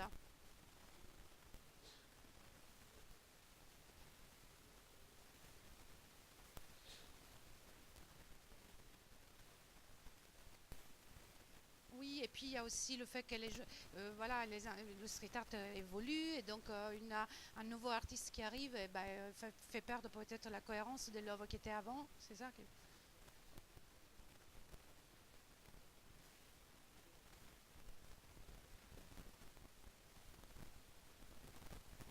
Alors, le street art, en général, il est quand même, en tout cas, c'est encore là, il y a tout type d'artistes. Hein, donc, un artiste comme Blue, et il va construire avec les bâtiments, il va faire son œuvre en prenant le bâtiment comme contexte et comme une partie de l'œuvre.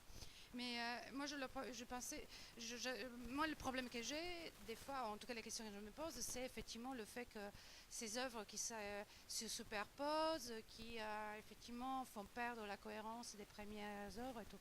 Et je me dis, est-ce qu'il n'y a pas là aussi besoin de changer notre regard, hein, parce qu'on a cette idée de l'art comme l'art qui est celle des musées, immuable là depuis des milliers d'années, des dizaines, des centaines, et que là on est face à quelque chose d'autre, c'est pas un objet, c'est plus un processus, c'est une prise de position en ville, parce que effectivement c'est souvent le fait d'occuper l'espace public, c'est un acte politique. Est-ce que c'est pas comme les questions qu'on s'est posées quand on est passé des pelouses aux prairies? Voilà.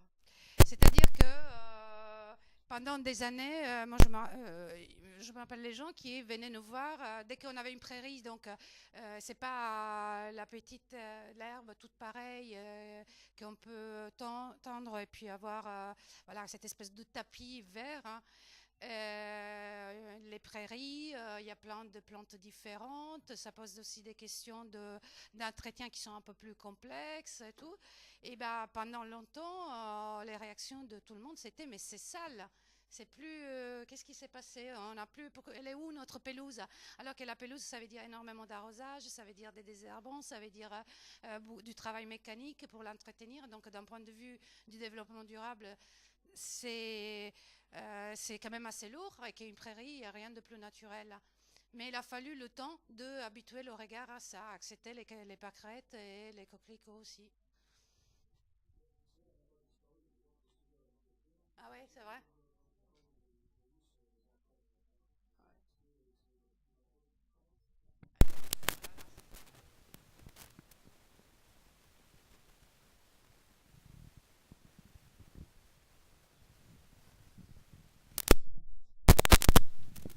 Bonjour, plusieurs choses qui reprend un peu tout ce qui a été dit, mais par rapport à la conception de l'espace jeu dans l'espace public, on remarque depuis quelques années que les bancs dans les parcs ou les jardins de Paris sont transformés en bancs coupés, c'est-à-dire qu'on ne peut plus s'allonger dessus.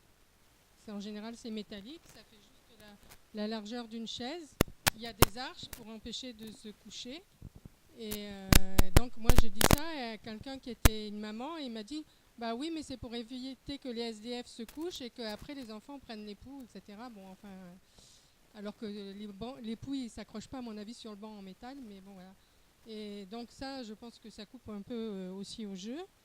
Est-ce qu'on peut pas aussi remarquer que l'espace public réellement de jeu est cantonné dans des espaces fermés, parcs ou jardins, et que par exemple là, au milieu de la rue, on ne voit pas un espace qu'on peut considérer comme étant prévu comme espace jeu, que ce soit pour enfants ou adultes. De faire des espaces en dehors de... Ouvert. Il faut qu'ils soient fermés. Même si c'est des trucs pour adultes. Ouais. Si, les installations sportives, par contre, elles existent. Ah ouais. Bon, j'en ai pas vu beaucoup à Paris, mais bon. Et pour revenir à quelque chose qu'on a dit plus avant dans la conversation, par rapport à les partages de l'espace public des véhicules à roues, ces dernières années se multiplient différentes créations de matériel qui roule, pas que les skates, mais des trucs à une seule roue avec moteur qui roulent jusqu'à 30 et 40 km/h. Et des trottinettes aussi électriques qui vont très très vite. Moi j'habite dans le 15e, une rue qui est très en pente, et tous les matins, bon en plus j'ai eu un grave accident en 95, j'ai été renversée par un vélo, pour le coup j'y étais pour rien, je traversais, c'était mon tour de traverser, et j'ai eu 6 mois les minerves, enfin bon j'ai encore des traitements kinés à cause de ça, donc je suis très inquiète déjà par rapport aux 2 roues, mais là en plus maintenant ils roulent sur les trottoirs. Parce qu'ils ne sont apparemment pas habilités à rouler sur les zones routières ou je sais pas. Et donc le matin, j'ai des gens avec toutes sortes de véhicules qui slaloment derrière moi, autour de moi, sur le trottoir. Et c'est un stress quand même, quoi, quand on a déjà eu un grave accident. Et donc, moi j'ai déjà dit ça au maire de mon 15e arrondissement. Là, je lui ai dit, mais il faudrait que tous les skis roulent.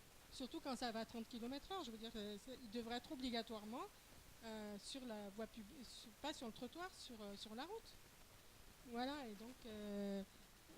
donc là, pour le coup, est-ce qu'on considère que ces nouveaux objets roulants, bien identifiés, est-ce qu'on les considère comme des moyens de transport ou comme des moyens justement ludiques?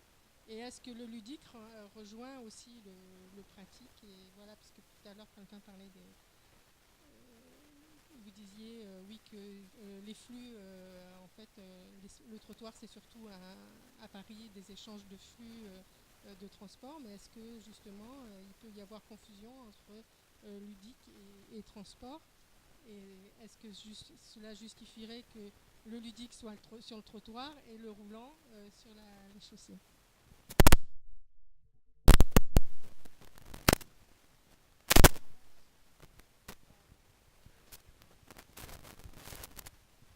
Sur la question de ce qui roule, ce qui bouge, ce qui traverse, ce qui se rencontre, etc., je pense que c'est la vitesse qui est dangereuse. Il y a des villes qui...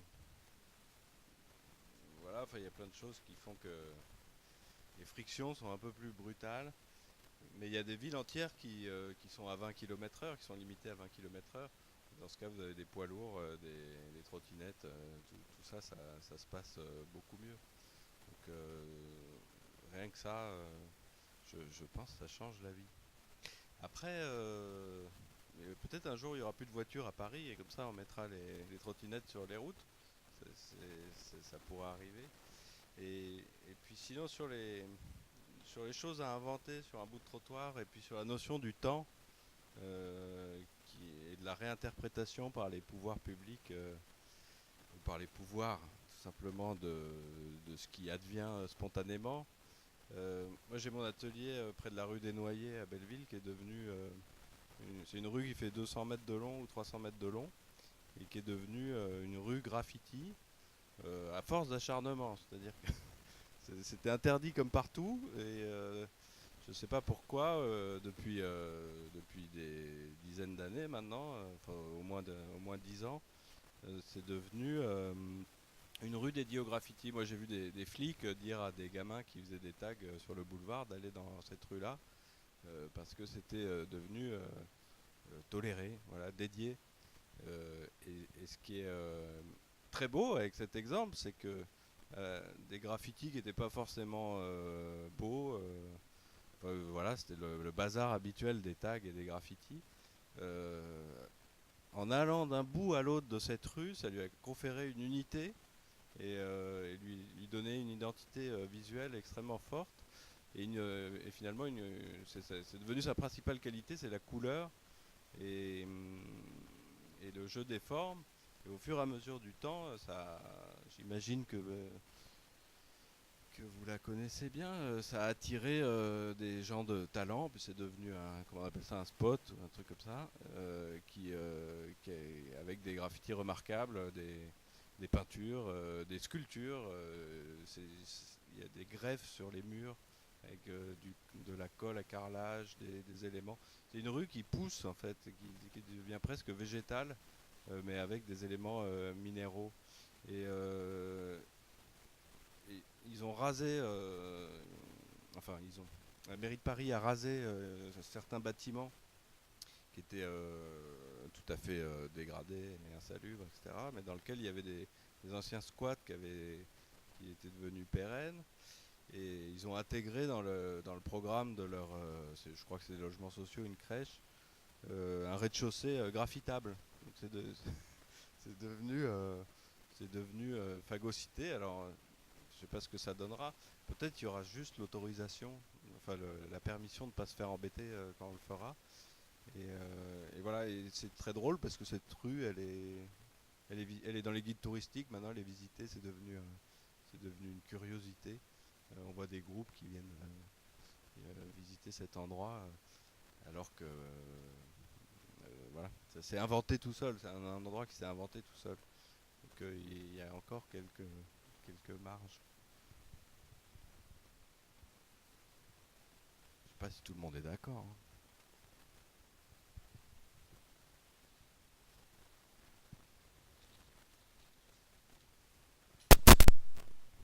Ce sera une intervention, je pense, synthétique, parce que je me suis un peu, j'ai un peu répondu en partie à un truc qui ont été dit.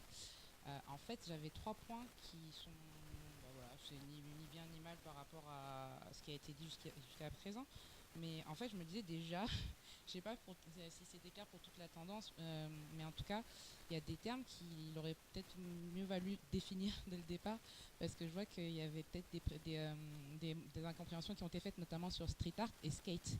Donc je me dis, bon, je me permets, avec mon background, de faire la petite définition. C'est que déjà, street art, c'est quoi? C'est de l'art de rue, donc c'est de l'art qui répond à la rue, qui va pas forcément essayer de détruire ou quoi, mais en fait c'est pour investir la rue. Et après, de fait, on a parlé d'espace public, donc nécessairement c'est un art qui est éphémère. Après, pas que, donc on a vu certains endroits qui étaient effectivement désaffectés, qui ont été réhabilités par les parties prenantes, donc les mairies et autres. On a montré la recyclerie, qui est encore une fois un tiers-lieu, donc c'est une ancienne gare. Avant, ce n'est plus une gare aujourd'hui, et c'est un lieu qui a été réinvesti pour les usagers en fait, et créer du lien en fait en petite couronne entre différentes populations qui interagissent. Donc, bref, ça c'était pour dire que le street art, en fait, il y a différentes formes et différents lieux, parce qu'en fait au final c'est un art de rue. Ensuite, le skate, on n'a pas dit ce que c'était non plus, mais en fait il y a le skateboard, il y a le roller skate. Donc à la base c'est un moyen de transport, il y a la planche à roulettes et il y a le patin à roulettes. Donc au final, c'est devenu aussi une activité sportive. Mais on ne peut pas forcément imaginer que tout de suite, le skateur de base, c'est mon petit ado qui va justement rouler sur les bancs.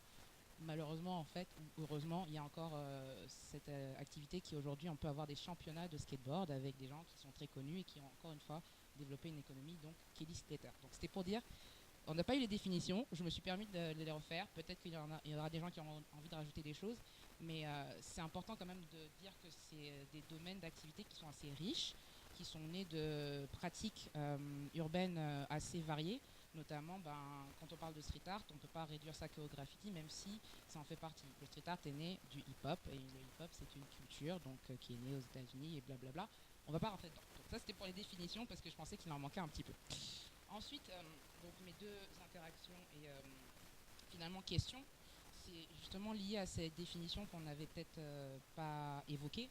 La première, c'est que ces deux activités, en fait, finalement, elles participent directement ou indirectement à la valorisation du territoire. Je m'explique. Aujourd'hui, en fait, comme vous l'avez évoqué tout à l'heure, monsieur, ces activités-là sont adoptées finalement par les riverains qui trouvent en fait finalement une forme de beau, d'harmonieux qui vient en fait valoriser leur ville qui auparavant pouvait être peut-être un peu plate ou alors très sobre avec des bâtiments très neutres et des espaces verts aussi très cadrés. Ce qui est normal puisqu'au final on a le droit qui vient se poser dessus, il y a le droit public et il y a le droit privé. Donc on a parlé par exemple des espaces pour les enfants. Effectivement, ça fait partie de la réglementation ERP, donc établissement recevant du public, et c'est normal qu'il y ait certaines règles qui participent en fait à la sécurité des citoyens pour éviter certains sujets. Après, c'est assez compliqué effectivement de jongler entre le droit et la pratique. Bon, c'est pour ça qu'il y a des avocats. Mais je comprends que ça prenne du temps quand on fait un projet comme le vôtre, qui est super intéressant en fait, de prendre en compte toutes les contraintes qu'on peut avoir d'un point de vue technique et aussi sécuritaire. Mais donc pour en revenir au fait que ces deux pratiques reviennent aussi à valoriser le terrain, on a la gentrification. On a l'écotourisme, on a l'urbanisme aussi avec le 1% artistique qui viennent participer à intégrer ces pratiques dans le milieu urbain et non pas à les exclure du milieu urbain, parce que de toute manière les pratiques qui sont considérées comme dangereuses, effectivement elles sont punissables en tout cas, comme vous l'avez évoqué tout à l'heure. Donc il y a des amendes, il y a des peines, voilà, il y a du droit encore une fois qui vient s'imposer sur les gens qui ne respectent pas l'espace public quand c'est pas accepté. Mais encore une fois, il y a des gens, en fait, des artistes et des citoyens, j'ai envie de dire, qui vont aider par leur pratique et leur art à rendre justement l'espace public encore plus beau. Donc moi, j'ai en tête Space Invader.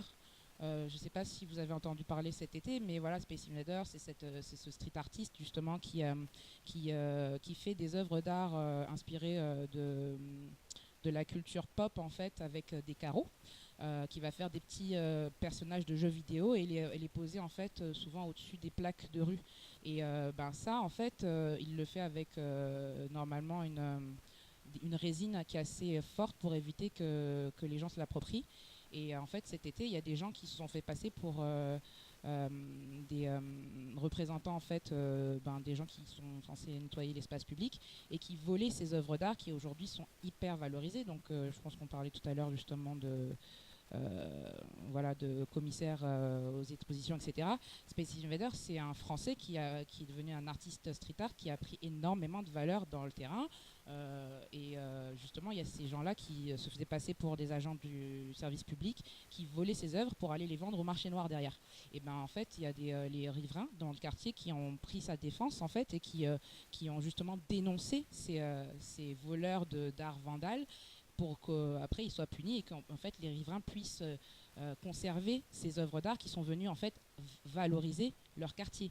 Donc encore une fois, c'est un bel exemple, je pense, de montrer que le street art n'est pas qu'une pratique vandale, mais c'est aussi une pratique qui participe à donner de la valeur à des quartiers avec la participation finalement des habitants.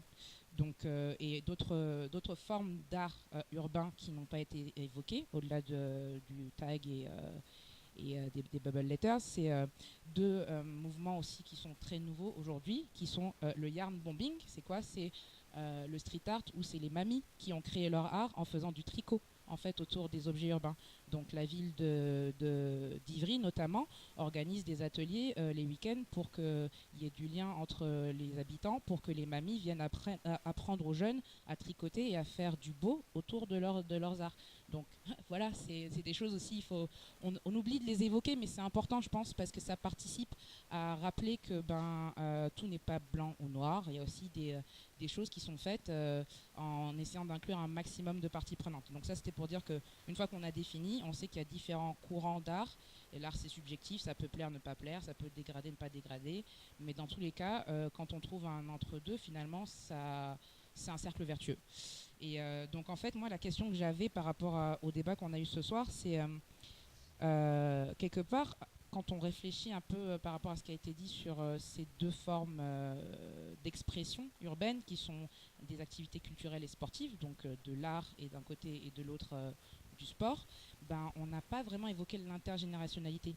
Donc moi j'ai bien aimé en fait votre exemple sur les aires de jeu en fait que vous avez justement investi ou en tout cas réinvesti en permettant en fait aux enfants de jouer avec le mobilier urbain qu'ils ne connaissent pas forcément de cette forme-là, donc en intégrant de l'art à des objets qu'ils utilisent tous les jours.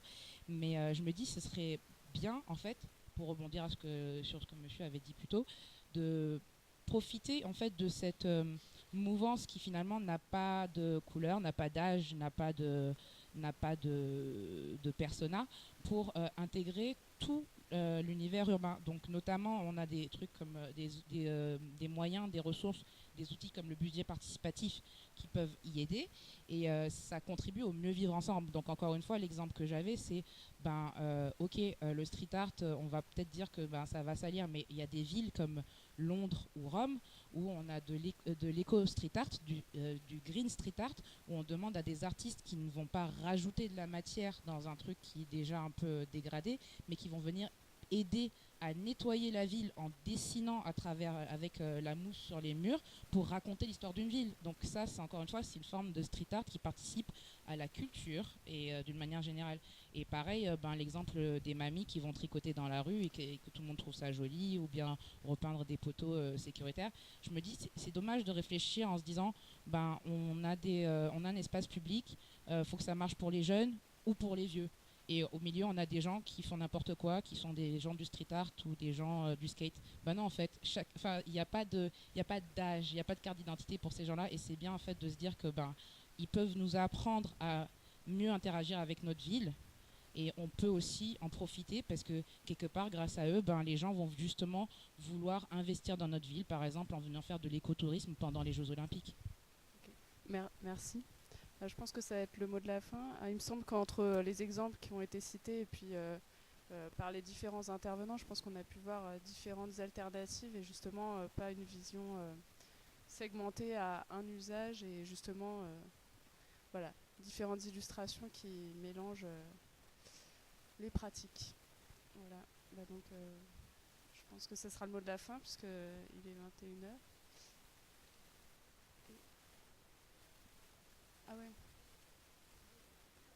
Ok, d'accord. Okay. Du coup, peut-être est-ce qu'il y a quelqu'un qui a envie de rajouter quelque chose sur les points qui ont été abordés, ou un point qu'il aurait voulu ajouter de manière générale?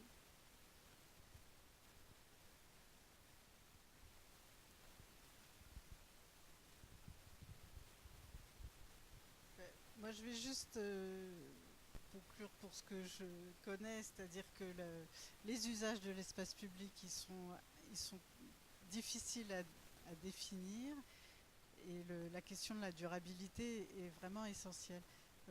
L'espace public, on en a créé depuis des milliers d'années. Aujourd'hui, on a des pratiques qui changent.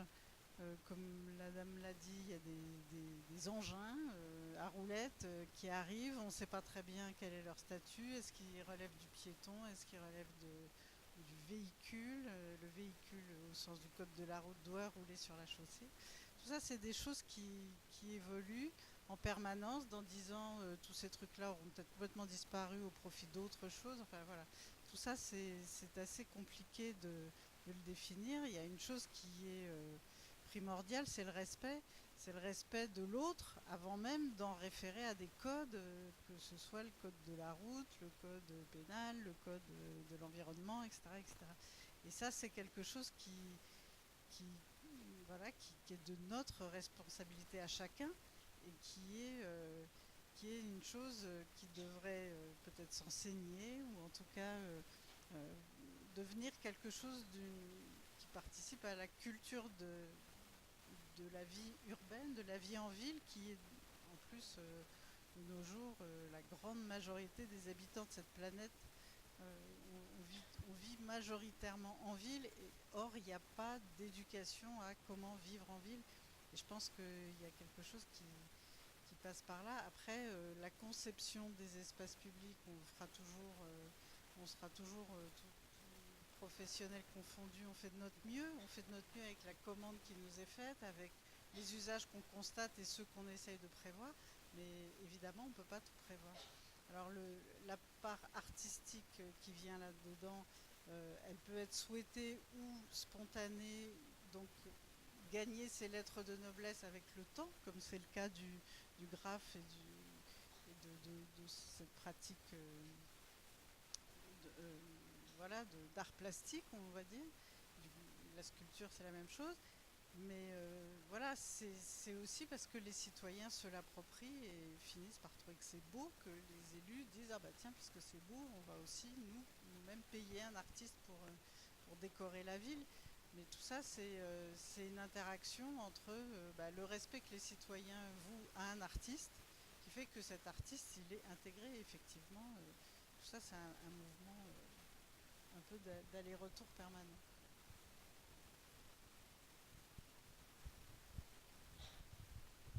Bon, on va conclure.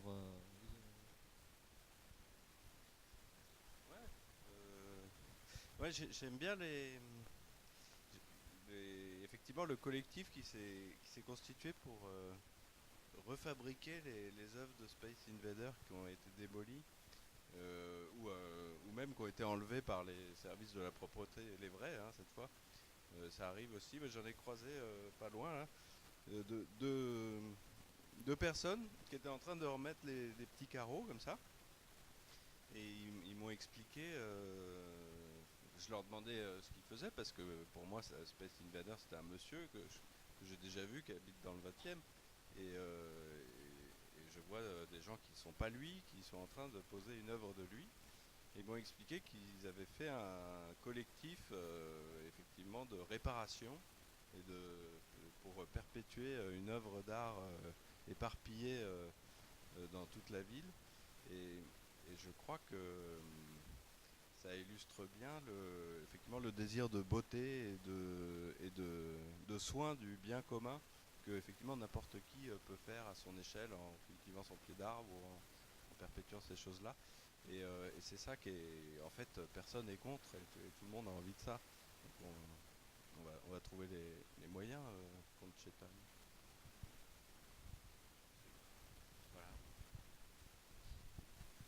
Bah, merci à vous de vous être déplacés et d'avoir participé à ce débat. Merci à vous également. Et si ça vous a intéressé, vous pouvez éventuellement rejoindre le collectif des arènes. Et sinon, le prochain débat aura lieu en mai. Alors c'est soit le 16, soit le 19. On n'est pas encore fixé. Ce sera sur le thème des médias traditionnels et de l'opinion publique avec Internet comme contre-pouvoir. Contre-pouvoir.